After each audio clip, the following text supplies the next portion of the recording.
This is Neural Newscast, a closer look at the closure of the Strait of Hormuz and the shifting landscape of the United States-Iran conflict. I am Talia Bennett. And I'm Thatcher Collins. Today is April 18th, 2026, marking day 50 of the conflict between the United States and Iran.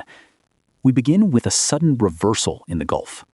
The Strait of Hormuz has been closed once again by Iranian forces, less than 24 hours after a highly publicized reopening.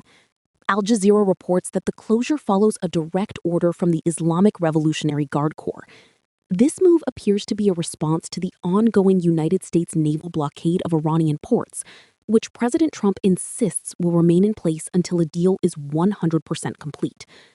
Earlier on Friday, when the strait was briefly open, oil prices saw a significant dip, with Brent crude falling from nearly $120 a barrel to just over $90.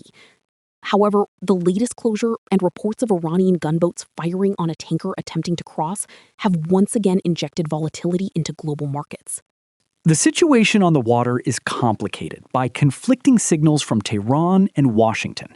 While President Trump characterizes the negotiations as going very well, the Iranian parliamentary speaker, Mohammad Bagher Ghalibaf, warned that the status of the strait will be determined by the military field, not by social media.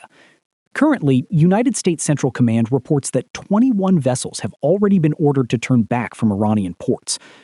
Looking at the technical logistics, the IRGC is attempting to draft a law that would charge ships for securing the strait, while barring all hostile military ships, specifically those from the United States and Israel.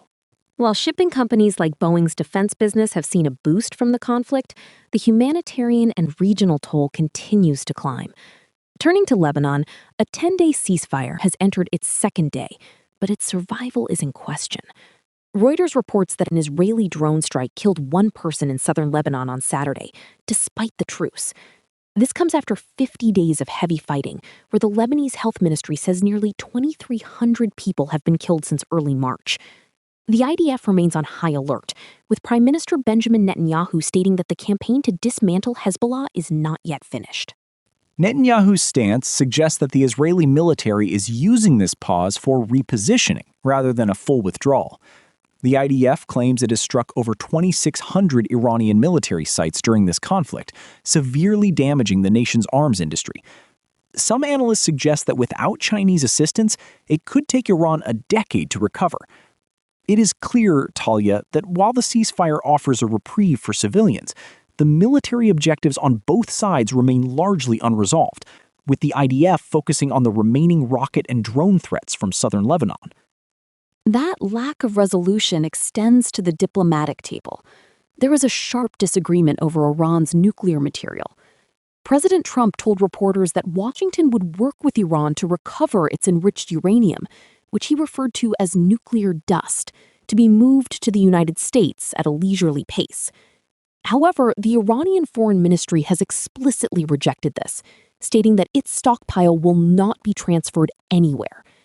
Tehran has long maintained that its right to enrich uranium is a matter of national sovereignty, and this latest rejection highlights the significant distance between the two parties as they approach the April 22nd deadline.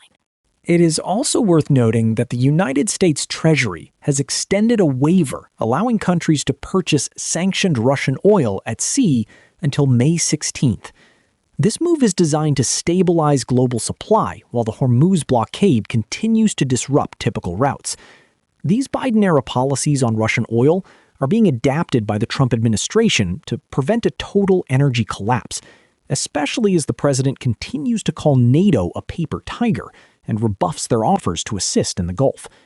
This America First naval strategy is putting immense pressure on traditional allies like France and the United Kingdom, who are meeting in Paris to discuss an international plan for the strait. While the focus remains on the Middle East, we are tracking a major domestic crisis in the United States. Governor Tony Evers has declared a state of emergency in Wisconsin as historic flooding has submerged freeways in Milwaukee.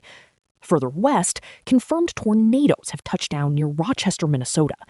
These severe weather events have put 38 million people under risk. This is a critical moment for urban resilience, as infrastructure in the Midwest is being tested by rainfall totals that have far exceeded historical norms. The connection between global instability and domestic resource allocation is becoming a central theme for many state leaders. In tandem with the physical weather threats, there is a digital front to this conflict. Forbes is reporting a cyber ceasefire gap, where Iranian actors are actively targeting United States water and energy infrastructure. Even while diplomats discuss terms for a shooting ceasefire, these cyber attacks have not slowed down. This suggests that Iran is utilizing its asymmetric capabilities to maintain pressure on the United States interior. It is a stark reminder that modern conflicts do not have a single off switch, and the technical vulnerabilities of our utility grids remain a primary target for state-sponsored actors during these negotiations. The next few days will be pivotal for both the global economy and regional stability. As the April 22nd deadline for negotiations looms, the reopening of the Strait of Hormuz remains the single most important variable for global markets. We will continue to monitor the situation in the Gulf and the recovery efforts in the Midwest. From Neural Newscast, I'm Talia Bennett. And I'm Thatcher Collins. For more on the technical details of the maritime blockade and our analysis of the nuclear talks, visit our website. Neural Newscast is AI-assisted, human-reviewed. View our AI transparency policy at neuralnewscast.com. Thank you for listening.